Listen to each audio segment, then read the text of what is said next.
Hello, US101 Late Start History class. So, you'll notice this week, the assignments are not, the week is not broken up into two parts. We are almost done. The class started later than other classes and it ends earlier. And that's why so much information is just packed in. And so I want to encourage, first of all, any of you who are behind right now, I want you to turn in late work, but you have to communicate with me if you're planning on turning in 3 assignments or more. I can take 3 assignments per person right now.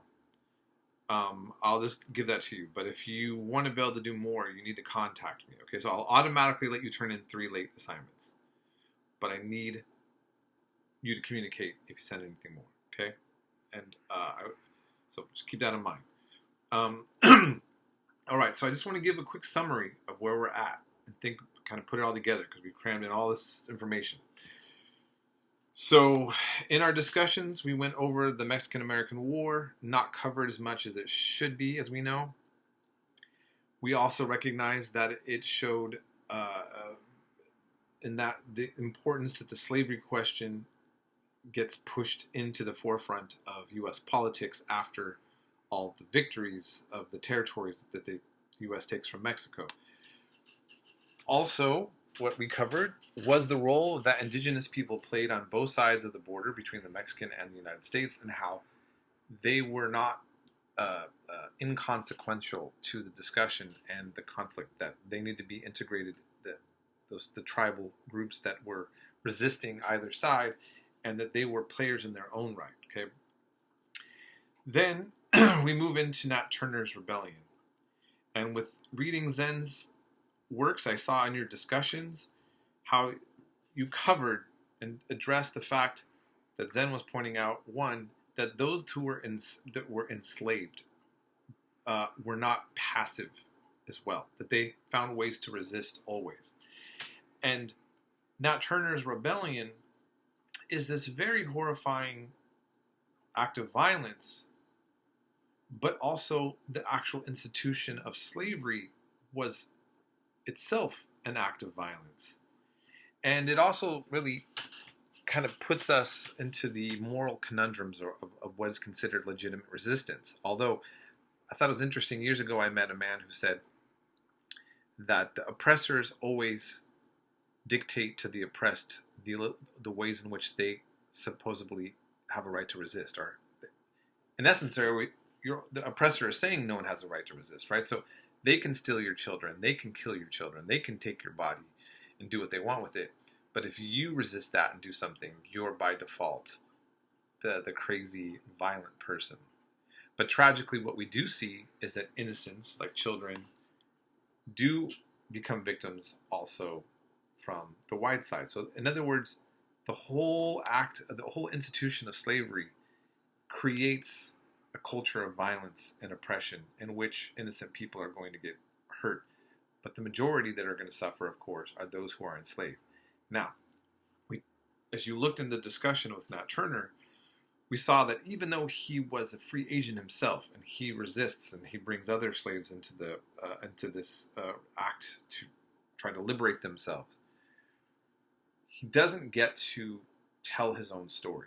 Somebody tells it for him, a journalist. We're not even sure if that's legitimate. Other people have interpretations of him. And by the very act of him being enslaved, other than his own actions, everybody else gets to interpret him, and he doesn't get to speak for himself. This is a tragedy, one of the tragedies of what we're seeing here.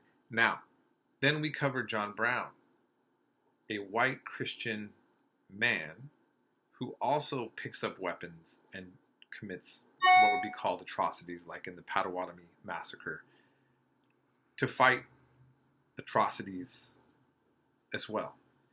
And we see this buildup of violence, and we see all sides now being involved. We see Frederick Douglass getting involved into the mix, and where he backs away and where he gets involved.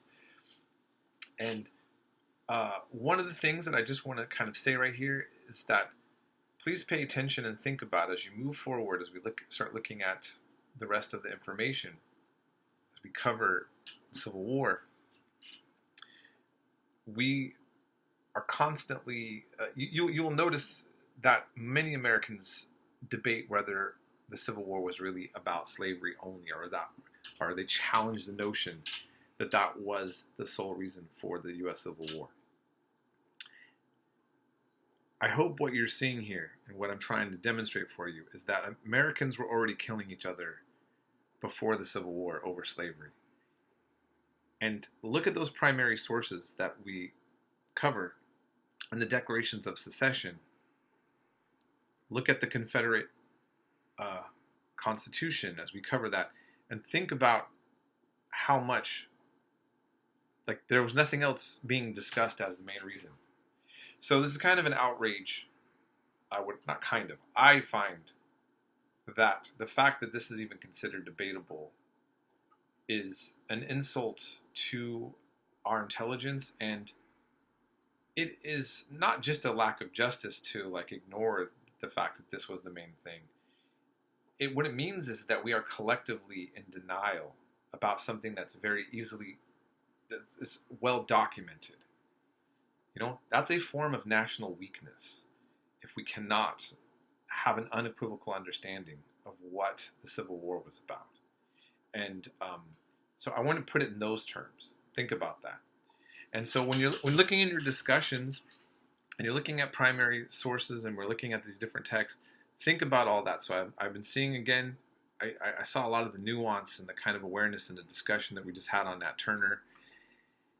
And, now moving forward, let's keep that engagement up. And, so I'll leave it at that. Sort of grim topics. So I hope that, it's a little rainy, wintry day. I hope you're having a cozy cup of coffee and some cookies and enjoying the end of the weekend. And I hope you have a great rest of your week, and we'll be in touch.